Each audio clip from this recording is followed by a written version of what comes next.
Tu te demandes peut-être s'il est possible de se lancer sur Google Ads lorsque l'on a un petit budget. Tout le monde n'a pas un budget marketing de plusieurs milliers d'euros à dépenser tous les mois. Ce n'est pas forcément un problème, parce que ce qui fait la puissance de Google Ads, c'est la possibilité de lancer des campagnes avec un petit budget et d'être rentable très rapidement, et potentiellement dès les premiers jours. Et ça, même si tu te bats contre des concurrents qui ont 10, 100, voire 1000 fois ton budget. Avec la bonne stratégie et une bonne structure de compte, tu pourras te positionner devant eux sans problème. Vu que tu as moins de budget qu'eux, forcément tu pourras pas te positionner tout le temps. Mais les fois où tu seras devant eux, tu pourras en profiter pour vendre tes produits ou tes services. Je vais donc te présenter ma stratégie de lancement que tu vas pouvoir dupliquer sans pour autant casser ton porte-monnaie.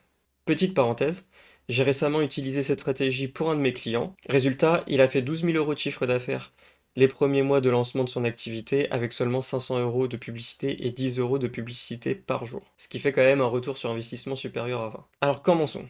Petit budget, ça veut dire combien? En fait, ça va dépendre de ta niche. Mais c'est le budget qui correspond à 10 clics par jour. Pourquoi 10 clics par jour? Parce que pour s'optimiser et offrir de bonnes performances, Google va avoir besoin de collecter des données. En moyenne, il va lui falloir 300 clics par mois pour avoir suffisamment de données et pouvoir commencer à faire un travail correct. Donc 300 clics par mois divisé par 30, on retombe bien sur les 10 clics par jour. Alors maintenant, jetons un œil à la stratégie. Alors la stratégie suit le schéma suivant.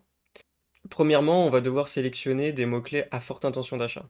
Je vais y revenir un petit peu plus tard, mais il va être important d'avoir des mots-clés à forte intention d'achat pour pas gaspiller de budget.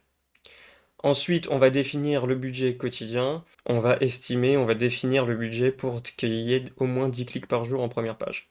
Ensuite, on va utiliser une structure de compte de type SIAG.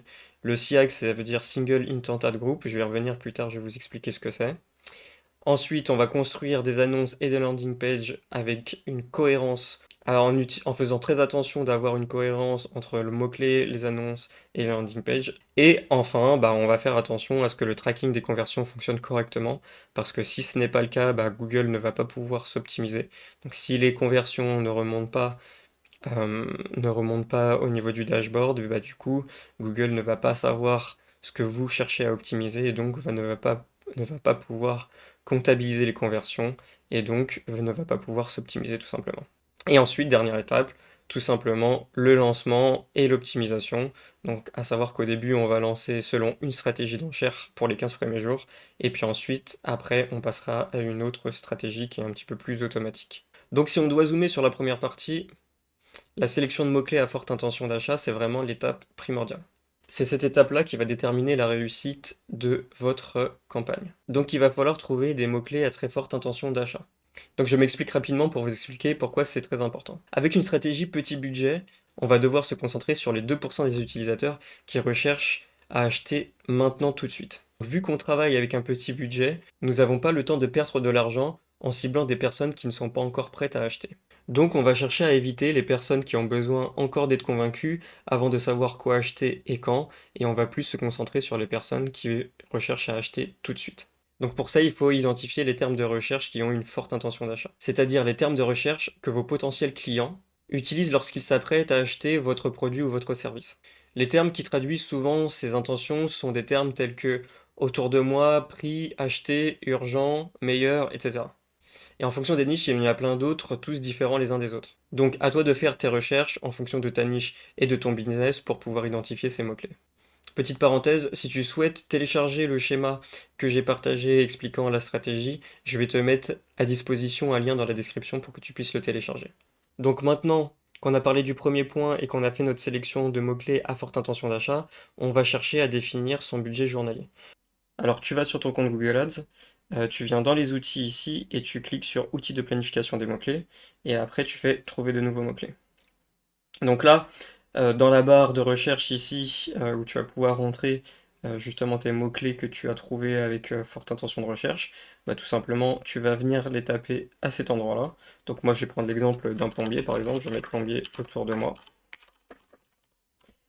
Hop, obtenir des résultats. Alors, bon, c'est un exemple où du coup le prix est assez élevé, donc c'est pas grave, hein, c'est juste à titre informatif. Sur cette interface-là, donc du coup tu vas retrouver le mot-clé ou les mots-clés que tu as tapés avec un volume de recherche mensuel, donc ça c'est intéressant pour voir à peu près justement si les gens recherchent beaucoup ça ou pas. Ensuite, tu vas avoir des informations sur ta concurrence, et nous, ce qui va nous intéresser, c'est ici, c'est-à-dire que c'est les enchères sur la première page. Donc, tu as les enchères les enchères basses pour arriver sur la première page, et l'enchère haute. Donc là, on voit que c'est 13,68 € pour être tout en haut. Donc, normalement, c'est ce chiffre-là que tu vas prendre, que tu vas multiplier par 10 pour te donner ton budget quotidien. Donc là, c'est un petit peu extrême parce qu'on voit que entre les deux, il y a vraiment une grosse différence. Donc on va peut-être plus se situer au milieu parce que là, on doit avoir des concurrents qui mettent énormément de budget, quoi. Tu seras peut-être plus dans ce cas-là, comme chauffagiste autour de moi, où là, du coup, c'est 3,48 €. Donc dans ce cas-là, tu prends 3,40 €, tu multiplies par 10 et ça te fait un budget quotidien de 34 €. Donc ça peut représenter beaucoup, mais il faut que tu aies absolument ces 10 clics par jour. Donc selon la niche où tu es et si elle est concurrentielle ou pas, bah, du coup tu auras des prix qui sont plus ou moins élevés. Donc là, il faut reconnaître que c'est très élevé. En règle générale, tu devrais être plus vers les 1-2 € en fonction de ta niche. Donc à un budget en gros quotidien moyen de 15-20 €. Donc si on revient sur la stratégie, on voit qu'en troisième place, on va avoir une structuration de compte spéciale à mettre en place. Donc c'est le Single Intent Ad Group. En soi, c'est très simple. Donc là, j'ai un petit schéma qui l'explique. C'est-à-dire que vous allez prendre un produit ou un de vos services, vous allez créer une campagne, et dans chaque ad group, en fait, vous allez ajouter des mots-clés qui correspondent à votre produit ou à votre service. Donc si on prend un exemple un petit peu différent de celui de tout à l'heure, on va prendre un exemple de quelqu'un qui est dresseur comportementaliste canin, par exemple. Eh bien, un de ses produits, un de ses services, ça pourra être bah, des cours de dressage. Donc, tous les termes qui vont être en relation avec le cours de dressage, il va les mettre au même endroit dans un autre groupe. Donc c'est aussi simple que ça, hein. C'est que on regroupe toutes les intentions équivalentes dans un autre groupe et on ne le fait plus par mots-clés comme en fait on le faisait avant. Donc maintenant qu'on a vu comment structurer ton compte, eh ben, il va te rester plus qu'à construire bah, tes annonces et ta landing page, hein. On va faire attention à utiliser une cohérence, c'est-à-dire que si vous mettez des mots-clés, eh ben, il faut qu'on les retrouve, ces mêmes mots-clés sur l'annonce, et pareil sur votre page, sur votre landing page. L'objectif, c'est que l'utilisateur ait une cohérence du début à la fin, ce qui va vous booster vos performances, hein, ce qui va permettre justement que votre stratégie soit efficace. Et donc, dernier point, petit tips pour le lancement. Je vais prendre pour hypothèse que vous avez un nouveau compte et que voilà, vous lancez votre première campagne. Vous n'avez pas encore de données sur votre compte.